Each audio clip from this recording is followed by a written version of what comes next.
복음으로 인한 소동 이런 제목으로 우리가 말씀을 한번 생각해 보겠습니다.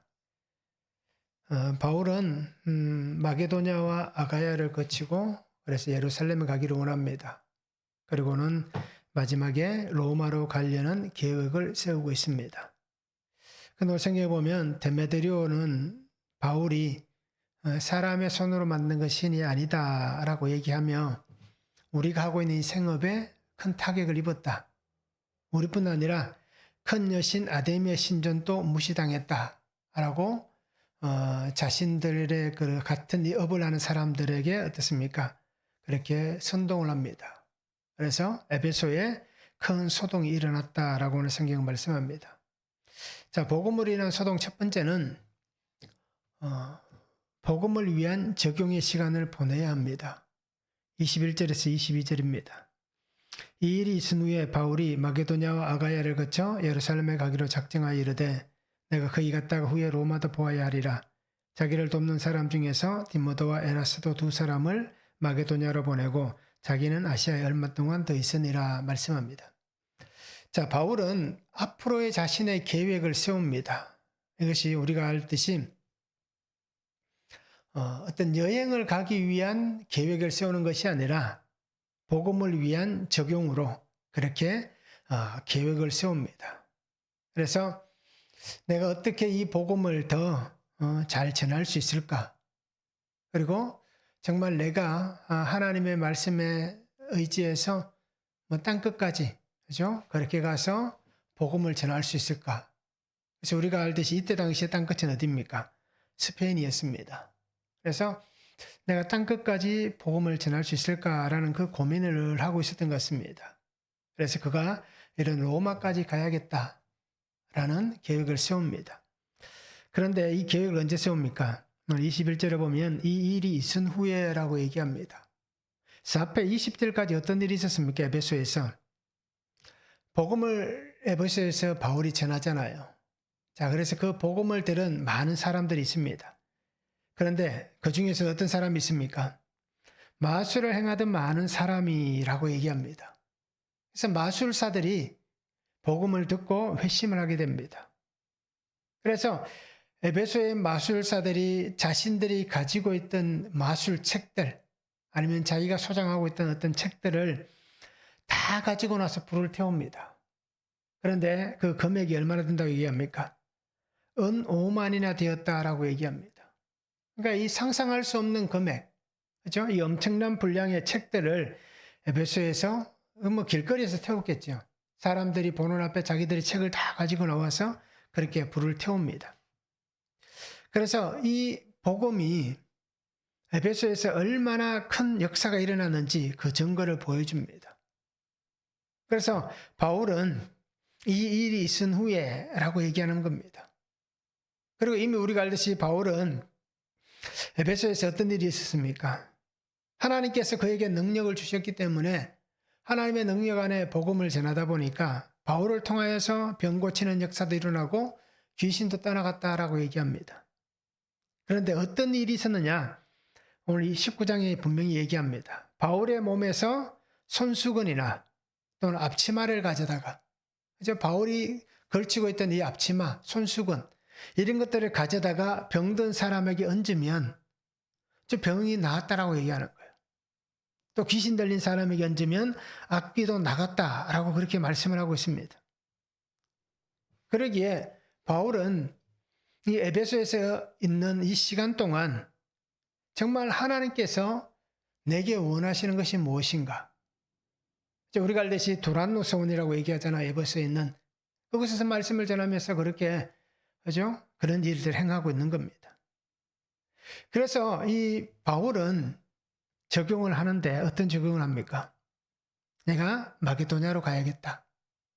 내가 아가야를 가야겠다. 그리고 예루살렘에 가야겠다. 그리고는 로마에 가야겠다라고 얘기합니다. 그래서 자신이 가야 될 그 길에 대해서 그가 적용을 하는 거예요. 복음을 위해서 그렇게 적용을 하고 있는 것입니다.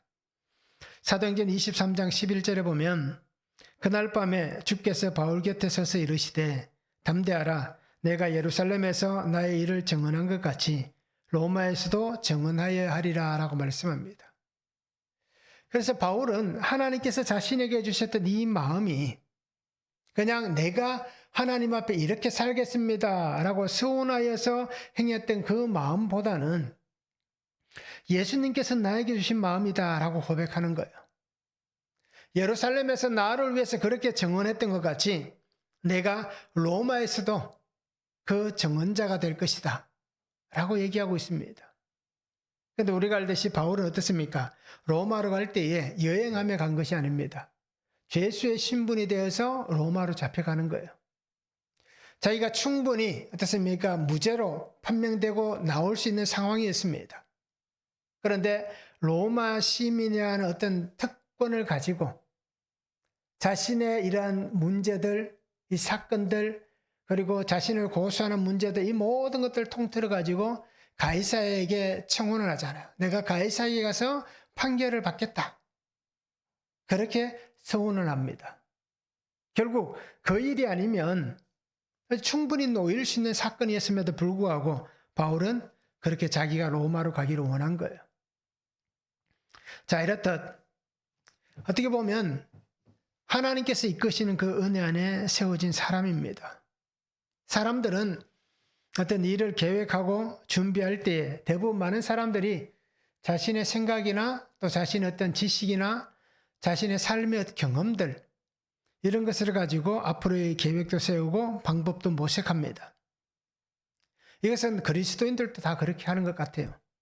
그래서 하나님에게 묻고 하나님의 뜻을 통하여서 내가 앞으로 하나님 이렇게 살기를 원합니다. 하나님 이렇게 살 수 있도록 나의 길을 열어주시고 하나님 말씀하셔서 나를 인도해 주세요라고 말하는 것이 아니라 내가 세우고 준비하는 그 일들을 통해서 기도하면서 하나님 내가 이렇게 하려고 하니까 하나님께서 이렇게 하실 수 있도록 내게 은혜를 달라라고 그렇게 구하는 것 같아요. 결국 어떻습니까? 하나님께서 먼저가 아니라 내가 먼저가 되는 것들이 우리 대부분 기독교인들이 기도하며 구하는 방법들인 것 같습니다. 그래서 오늘 우리가 말씀 통해서 분명히 보시기 바랍니다. 하나님께서 주시는 마음을 가지고 그렇게 준비를 하는 거예요. 바울을 세울 때 하나님 예수님께서 뭐라고 하셨습니까? 내 이름을 위하여 그죠? 왕들에게 또 사람들에게 그죠? 많은 고난을 당할 것이다. 그런데 이 사람은 내가 세운 이방인을 위해 세운 나의 사람이다. 라고 그렇게 말씀하잖아요. 자, 그 일들을 이 바울이 해 나온 것입니다. 사람들은 익숙한 것을 좋아합니다. 저도 그렇습니다. 저도 익숙한 것을 좋아합니다. 그래서 뭔가 새로운 것을 시작하는데 참 어떻게 보면 겁을 많이 냅니다. 그래서 쉽게 뭔가 새로운 것을 잘 하지를 못합니다. 왜냐하면 그냥 익숙한 게 좋아서 그렇습니다. 그러면 뭐 별 문제도 생기지 않고 또 어떤 어려움도 덜 당하고 또는 익숙하기 때문에 내가 잘 할 수 있기 때문에 저도 늘 그렇게 하고 있습니다. 자, 그래서 우리가 왜 익숙한 것이 좋으냐? 저도 마찬가지지만 대부분 사람들이 낯선 환경에 잘 적응을 하지 못하기 때문입니다. 그래서 우리가 쉽게 생각하면 그렇게 생각해 보시면 될 거예요. 어디 다른 지역에 가서 내가 어떤 뭐 숙박을 해야 될 경우가 있다. 그러면 어떻습니까? 뭐 그곳에 가도 처음 낯선 환경에도 잘 자는 사람이 있는가 하면 낯선 환경에 잠을 잘 못 자는 사람이 있습니다. 그게 익숙하지 않기 때문입니다. 저도 마찬가지입니다. 낯선 환경에 가면 잠을 잘 못 잡니다. 그래서 늘 가는 데 가고, 그죠? 하는 거 하고, 그리고 늘 잘 했던 일들을 많이 합니다. 그러게 오늘 우리 성도님들 한번 생각해 보시기 바랍니다. 이렇게 바울과 같이 적용을 한다는 것 쉽지 않은 결정입니다. 그렇잖아요. 하나님께서 이렇게 에베소에서 놀라운 일이 이루었다면 저 같으면 그럴 거예요. 좀 민기적거리면서 이곳에 더 머물기를 원하고 그리고 어떻게든 조금 더 많은 시간들을 그곳에서 보내고 싶어 할 거예요. 왜요? 이미 그죠? 잘 되고 있잖아요. 그리고 인정도 받고 사람들에게 대접도 받고 또 어떻습니까? 가면 다 잘 되고 있으니까 능력도 나타나니 그냥 그곳에 있고 싶을 겁니다. 저는 그럴 것 같아요. 그런데 오늘 바울은 어떻게 합니까? 바로 적용을 하잖아요. 그래서 내가 마게도냐로 가겠다. 아가야를 가겠다. 이렇게 적용을 하고 있는 것입니다. 자, 오늘 우리가 쉽게 옮길 수 없고 쉽게 결정할 수는 없지만 그래도 우리의 삶의 자리가 항상 어떤 일들이 일어나고 낯선 곳이 생겨나고 어떤 삶의 자리가 옮겨져야 될 때에 오늘 바울같이 말씀을 따라서 하나님께서 내게 주신 마음을 따라서 하나님의 계획대로 순종하며 살아가는 삶이 되면 좋겠습니다. 이것이 어떻게 보면 나의 삶의 초점을 어디에 맞추느냐라는 것입니다. 예수님에게 초점을 맞춰 살아갈 것인가? 나에게 초점을 맞춰 살아갈 것인가? 아니면 예수님에게 초점을 맞춰 살 것인가? 세상에 초점을 맞춰 살 것인가? 예수님 안에서 은혜 받는 삶에 초점을 둘 것인가? 세상의 성공이란 곳에 초점을 둘 것인가? 오늘 우리가 잘 한번 생각해 보시기 바랍니다. 나의 삶의 모든 초점은 오직 복음, 예수 그리스도의 복음이 삶의 가장 중요한 초점이 되고 중심이 되는 그러한 삶을 우리가 함께 살아갈 수 있으면 참 좋겠습니다. 그래서 오늘 우리가 한번 잘 생각해 보시기 바랍니다. 나의 삶의 자리가 편안하고 살아가는 삶에 고난과 시련이 없다면 우리는 어떻게 살아가고 싶습니까? 한번 생각해 보시면 좋을 것 같아요. 한번 적용해 보시기 바랍니다. 인생의 목적은 무엇입니까? 내가 이룬 것을 내 마음대로 누리고 살고 있습니까? 아니면 한 생명의 구원을 위해서 살고 있습니까? 내 인생의 목적, 그죠? 내가 이룬 것을 누리고 편안히 살다. 아니다, 나는 한 생명의 구원을 위해서 산다. 어디에 내가 살아가는 인생의 목적이 있는지 우리가 한번 적용해 보시기를 바랍니다. 내 삶의 목표와 목적은 무엇입니까? 내가 살아가는 삶의 목표, 살아가는 삶의 목적.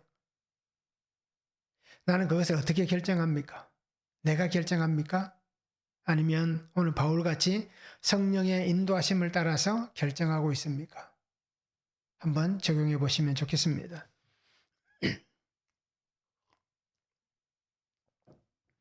두 번째는 복음이 전해짐으로 갈등이 있음을 알아야 됩니다. 23절에서 27절입니다. 그때쯤 되어 이 도로 말미암아 적지 않은 소동이 있었으니 즉 데메데리오라는 어떤 은장색이 언어로 아데미의 신상 모형을 만들어 직공들에게 적지 않은 벌이를 하게 하더니 그가 그 직공들과 그러한 영업하는 자들을 모아 이르되 여러분도 알거니와 우리의 풍족한 생활이 이 생업에 있는데 이 바울이 에베소뿐 아니라 그의 전 아시아를 통하여 수많은 사람을 권유하여 말하되 사람의 손으로 만든 것들은 신이 아니라 하니 이는 그들도 보고 들은 것이라. 우리의 이 영업이 천하해질 위험이 있을 뿐 아니라 큰 여신 아데미의 신전도 무시당하게 되고 온 아시아와 천하가 위하는 그의 위험도 떨어질까 하노라 라고 말씀합니다. 자, 에베소에는 복음으로 인한 큰 영향이 일어났습니다. 영향도 있고 소동도 있잖아요. 자, 복음을 듣고 자신의 삶을 하나님께로 온전케 한 사람도 있고요. 또 반대로 복음을 들었지만 자신들의 삶에 방해가 일어났다고 하는 사람도 있습니다. 누군가는 자신의 것을 버리고 누군가는 자신의 것을 취하기를 원합니다. 그래서 한쪽은 은혜가 있고 한쪽은 은혜가 없습니다. 자, 그 사람 중에 오늘 금방 읽은 본문에 누가 나옵니까? 데메데리오라는 사람이 나옵니다. 이 사람은 은장색, 그러니까 아데미라는 여신의 그 신상을 은으로 만들고 깎아서 그것을 가지고 살아가는 사람입니다. 그래서 이 사람이 자신의 사업에 방해가 일어났다라고 얘기하는 거예요. 우리의 생계에 큰 악영향이 일어났다라고 얘기합니다. 그래서 자신이 어떤 일감을 주는 하청을 준다면 편하겠지, 말하는 게 편하겠죠. 그래서 하청을 주는 사람들을 다 모읍니다. 그리고 영업하는 사람들도 다 모읍니다. 그래서 그들에게 얘기하는 거예요. 바울 때문에 우리가 타격을 입고 있다. 우리가 이 아데미의 신상을 만들어 사람들에게 팔아가고 그것을 가지고 우리가 생계를 유지하고 우리가 이렇게 풍족하게 살아가는데 바울이 사람의 손으로 만든 것이 신이 아니다 라고 얘기하면서부터, 그죠? 생각해 보는 거예요. 그러면서 우리에게 어떤 이익이 줄어들고 있다. 에베소에 복음이 들어가면서 사람들이 예수님을 믿기 시작하니까 어떻습니까? 그 변화가 일어나니까 책도 불태우고 신상도 버리고 아니겠습니까? 구매하는 일도 줄어들겠지요. 그러니 그것이 자신의 눈에 보여지는 겁니다. 그래서 우리가 살고 있는 이 고귀하게 생각하고 있는 이 삶의 어떤 이 모습들이 너무 천하게 여겨지고 있다. 그것뿐 아니라 큰 여신 아데미의 신전도 무시당하고 있다. 그리고 아시아에서 이 여신의 위엄도 떨어지고 있다라고 얘기하는 거예요. 그래서 이 모든 원인은 바울 때문이다 라고 얘기하고 있습니다. 우리가 먹고 사는 이 문제를 바울이 파괴했다. 즉 복음은 우리의 삶을 힘들게 하고 우리를 피폐하게 만든다. 우리를 파괴시키고 있다 라고 얘기하는 거예요. 자, 복음을 통해서 변화가 일어나는데 한쪽은 은혜의 변화가 일어났고 한쪽은 어떻습니까? 악의 변화가 일어나는 거예요. 그래서 마술사들은 삶의 변화된 모습을 분명히 보여줍니다. 그리고 자신들의 죄를 회개하고, 그죠? 적용으로 책을 불태우고. 그런데 오늘 이 사람들은 소동을 일으키고 있습니다. 복음을 듣고 은혜를 누린 사람들은 정말 생명에 적용을 하지만 복음을 들어도 그 말씀을 깨닫지 못하고 그 말씀이 자신들을 파괴한다고 여기는 사람들은 반대의 적용을 하고 있다라는 것입니다. 복음으로 인해서 갈등이 일어납니다. 모든 사람들에게 복음이 들려질 때에 분명한 갈등이 일어납니다. 아마 우리도 처음 예수님을 믿기 시작할 때를 한번 생각해 보시기 바랍니다. 모태신앙도 마찬가지예요. 자기가 사고하기 시작하면서부터, 그죠? 부모의 어떤 그런 그늘 아래서 이제 내가 혼자 생각하고 사고할 수 있는 청소년기가 되면서부터 갈등이 일어나기 시작하는 거예요. 그러면서 어떻게 됩니까?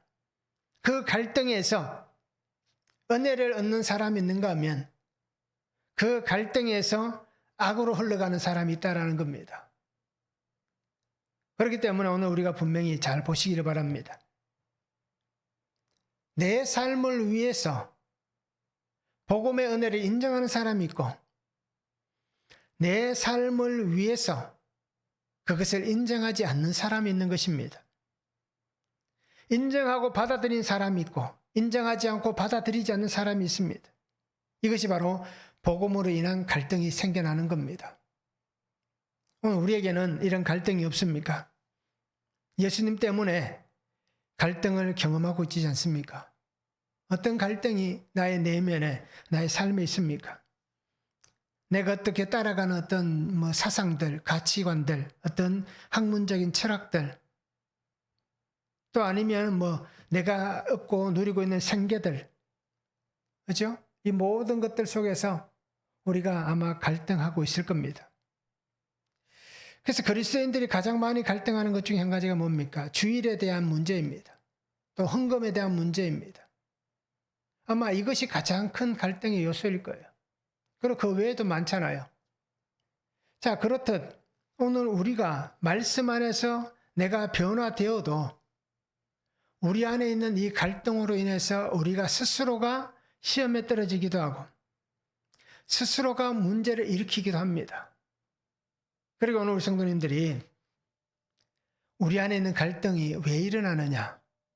어떤 내가 가지고 있는 철학적인 문제로 갈등이 일어나느냐? 그럴 수도 있습니다. 그런데 오늘 데메드리오를 통해서 보면 우리 안에 일어나는 모든 갈등의 문제는 먹고 사는 문제와 연결됩니다. 내가 먹고 살만하면, 그죠? 삶에 대해서 여유가 있고 풍요를 누리면 헌금하는 거라든지 주일에 예배하는 것, 주일을 지키는 것, 이것에 대해서 전혀 문제가 되지 않을 거예요. 그런데 어떻습니까? 대부분 사람들은 정말 어떻게 우리가 살아가는 삶이 빠듯합니다. 그래서 정말 풍족한 삶의 여유가 없잖아요. 그러다 보니까 갈등할 수밖에 없는 거예요. 그런데 오늘 우리가 분명히 보시기 바랍니다. 먹고 사는 문제 때문에 우리가 갈등한다면 정말 우리의 신앙이 참 어떻게 보면 초라해질 수 있는 거예요. 그걸 데메드리오가 말을 참 잘한 것 같아요. 우리가 하고 있는 이 업이 초라해진다. 그죠? 자, 예수님은 분명히 이렇게 얘기하셨어요. 사람이 떡으로만 살 것이 아니라 하나님 입으로부터 나오는 모든 말씀으로 살아야 된다. 신명기에 있는 말씀을 인용해서 제자들에게 또 오늘 우리에게 말씀해 주시고 있습니다. 그리고 오늘 성도님들이 복음 안에서 갈등이 있다라는 것을 분명히 인정합니다.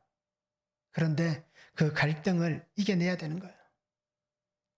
그래서 주의 말씀으로 우리가 극복해야 되는 거예요. 그리고 주님의 말씀을 붙잡고 힘들지만 또 우리가 예수님께로 더 한 발 다가설 수 있는, 정말 그렇게 얘기할 수 있잖아요. 없으면 굶고 그죠? 금식하고 이렇게 말은 편하게 하지만 참 그걸 직접 그렇게 하는 사람들은 힘든다는 걸 압니다. 그러나 그런 각오를 가지고 우리가 어떻게 보면 생계로 인한 갈등이 우리 안에 일어나지 않는 그러한 믿음이 되면 참 좋겠습니다. 한번 적용해 보시기 바랍니다. 예수님을 믿음으로 나의 안에 일어나고 있는 소동이나 갈등은 무엇입니까? 어떤 소동이 일어나고 어떤 갈등이 있는지 한번 적용해 보시기 바랍니다. 나의 신앙의 가치관이 세상의 가치관과 충돌할 때 나의 반응은 어떻습니까? 신앙과 세상이 충돌할 때에 나는 어떤 선택을 합니까? 참 중요한 문제일 겁니다. 내가 그리스도인인데 내가 어떻게 가치관이 충돌할 때에 어떤 반응이 일어나고 있는지 또 어떤 선택을 하는지 한번 적용해 보시면 참 좋겠습니다.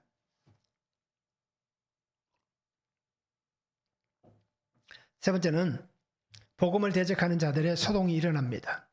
28절에서 31절입니다. 그들이 이 말을 듣고 분노가 가득하여 외쳐 이르되 크다 에베소 사람의 아데미아니 온 시내가 요란하여 바울과 같이 다니는 마게도냐 사람 가이오와 아리스타고를 붙들어 일제 연극장으로 달려 들어가는지라. 바울이 백성 가운데로 들어가고자 하나 제자들이 말리고 또 아시아 관리 중에 바울의 친구된 어떤 이들이 그에게 통지하여 연극장에 들어가지 말라 권하더라 말씀합니다. 자, 데메드리오의 선동에 분노가 일어납니다. 그래서 큰 소동이 일어납니다. 그래서 이것을 우리가 다르게 얘기하면 폭동 수준이다라고 얘기할 수 있는 거예요. 그래서 그들이 그 폭동을 일으키면서 오늘 성경에 보면 가이오와 아리스타고, 그죠? 마게도냐 사람 가이오와 아리스타고를 붙잡아서 연극장으로 달려 들어갔다라고 얘기합니다. 자, 이때 연극장은 우리가 알듯이 원년극장입니다. 그래서 그곳에서 지난 주일에도 말씀드렸듯이 그죠? 재판을 한다든지 강연을 한다든지 어떤 공연을 한다든지 하는 장소입니다. 그래서 이 에베소에 있던 이 대형 원년극장은 한 2만 5천 명을 정도 수용할 수 있는 자리였다라고 얘기를 합니다. 자, 그곳으로 이 가이오와 아리스타고를 잡아갑니다. 그런데 잘 데려갔을까요? 같이 갑시다. 그곳에 가서 우리가 얘기 좀 합시다. 그랬을까요? 아닌 거예요. 그래서 주석을 보면 그렇게 얘기합니다. 굉장한 어떤 고초, 그죠? 매맞음. 그렇게 끌려가는 거예요. 맞으면서. 그렇게 험한 폭동 가운데에 어떻게 보면 죽을 수도 있는 그러한 심각한 상황으로 끌려가고 있는 겁니다. 그런데 그들의 소동은 어떻습니까? 그렇게 폭동을 일으켰는데 32절에 봅니까? 우리 본문 다음 절을 보면 사람들이 외쳐 어떤 이는 이런 말을 어떤 이는 저런 말을 하니 모인 무리가 분란하여 태반이나 어찌하여 모였는지 알지 못하더라. 그러니까 왜 모였는지를 모르고 폭동은 일어났는데 데메드리오가 선동을 해서 그렇게 사람들이 폭동을 일으켰는데 무엇 때문에 그러는지 대부분은 모르는 거예요. 소수의 사람만 알고 있는 겁니다. 그런데 그 기가 막힌 것은 그럼에도 불구하고 그들이 어떻게 합니까? 2시간 동안이나 이제 아데미를 외치는 거예요. 여신 아데미여라고 외치면서 2시간 동안이나 그렇게 소동을 일으키고 있는 겁니다. 자, 그런데 그 폭동을 잠잠하게 한 사람이 누굽니까? 에베소의 서기관이 그 폭동을 잠잠하게 합니다. 그가 얘기합니다. 여러분의 이 소동은 책망받을 위험이 있다. 여러분들이 하고 있는 건 잘못된 것이다. 이 불법 집회에 대해서 내가 보고할 어떤 의무가 있는데 여러분들의 이 불법 집회에 대해서 내가 보고할 자료가 없다. 여러분들이 왜 이러는지 내가 모르겠다. 그죠? 어떤 근거를 가지고 이렇게 폭동을 일으키고 있는지 내가 로마에 당국에 보고할 어떤 근거가 없다라고 얘기하는 거예요. 결국 이 얘기는 뭡니까? 당신들이 일으키는 이 소동 때문에 군대가 출동할 수 있다. 그러면 결국 누구에게 해가 되느냐? 당신들에게 해가 간다라는 겁니다. 그래서 서기관의 얘기를 들은 그 에베소 사람들이, 그죠? 잠잠해지는 거예요. 소동이 그치는 겁니다. 자, 그런데 우리가 한번 보시기 바랍니다. 종교 간에 일어나는 이 투쟁, 종교 간의 갈등, 엄청난 사건입니다. 아마 우리가 뉴스를 통해서, 매체를 통해서 보잖아요. 아프리카 같은 경우는 종교 전쟁으로 조금 부족들이 완전히 멸망하잖아요. 우리가 알듯이 인도 같은 경우도 그렇잖아요. 힌두교라든지 그다음 이슬람교라든지 그 충돌이 일어나면 어떻습니까? 사람이 죽는 것은 너무 쉬운 거예요. 종교 간의 투쟁의 충돌은 어떤 것보다도 위험합니다. 사상과 마찬가지인 거예요. 그 충돌은 누구도 막을 수가 없는 거예요. 그래서 자신의 어떤 종교적 신념을 가지고 타 종교를 대할 때에 그것은 정말 우리가 말로 표현할 수 없을 만큼 위험한 것입니다. 자, 그 위험함 속에 가이오와 그죠? 아리스타고가 잡혀 들어간 거예요. 자, 그 상황에 바울은 어떻게 합니까? 도망갔습니까? 그렇지 않잖아요. 그 위기 상황에, 그 고난 상황에 바울이 뛰쳐 들어가려고 합니다. 왜요? 어떻게 보면 자기 때문에 그렇잖아요. 그래서 이 가이오와 아리스타고를 구할 수 있는 사람은 자기밖에 없는 거예요. 그러니까 그곳에 들어가려고 하는 거예요. 연극장으로. 그러니까 모든 사람들이 말리는 겁니다. 말리면서 하는 얘기가 뭡니까? 당신이 들어가면 더 큰 화가 일어난다. 왜요? 이미 불이 붙었는데 당신이 들어가면 그 불에 기름을 붓는 것과 똑같다라고 얘기하는 거예요. 자, 그래서 바울을 만류하는 겁니다. 자, 그런데 하나님은 어떻게 합니까? 서기관을 통해서 이 소동을 잠잠하게 합니다. 즉, 하나님은 어떤 세상의 어떤 그러한 질서를 가지고, 세상의 권위를 가지고 하나님의 하시는 일들도 분명히 일어나고 있다라는 겁니다. 그리고 우리 성도님들은 주어진 권위에 순종할 수 있어야 되는 거예요. 나는 불만이 있고, 그죠? 나는 잘못하고 있다. 라고 하는 어떤 불만족이 내 안에 꽉 차 있다 하더라도 만약에 그를 하나님이 세운 하나님의 질서의 권위라면 우리는 그것에 대해서 순종할 수 있어야 되는 거예요. 왜요? 하나님께서 세우신 권위는 순종하는 겁니다. 그리고 기도하며 하나님께서 바른 길로 그를 인도하실 수 있도록 우리가 그에게 어떤 권면이라든지 또 어떤 도움을 준다든지 할 수는 있는 거잖아요. 그리고 오늘 성도님들이 정말 그리스도인이라면 어떤 생각과 삶을 가지고 살아가야 하는지를 분명히 생각해 보시기 바랍니다. 우리의 평안과 안위를 위해 살 것인가? 아니면 주를 위해서 또 함께 살아가는 이웃과 형제들을 위해서 내가 희생하고 순종하고 섬기며 살아가야 할지를 분명하게 한번 생각해 볼 수 있는 그런 시간이 되면 좋겠습니다. 그래서 오직 하나님의 그 말씀의 가치로만 우리가 살아가는 성도들 되었으면 참 좋겠습니다. 한번 적용해 보시기 바랍니다.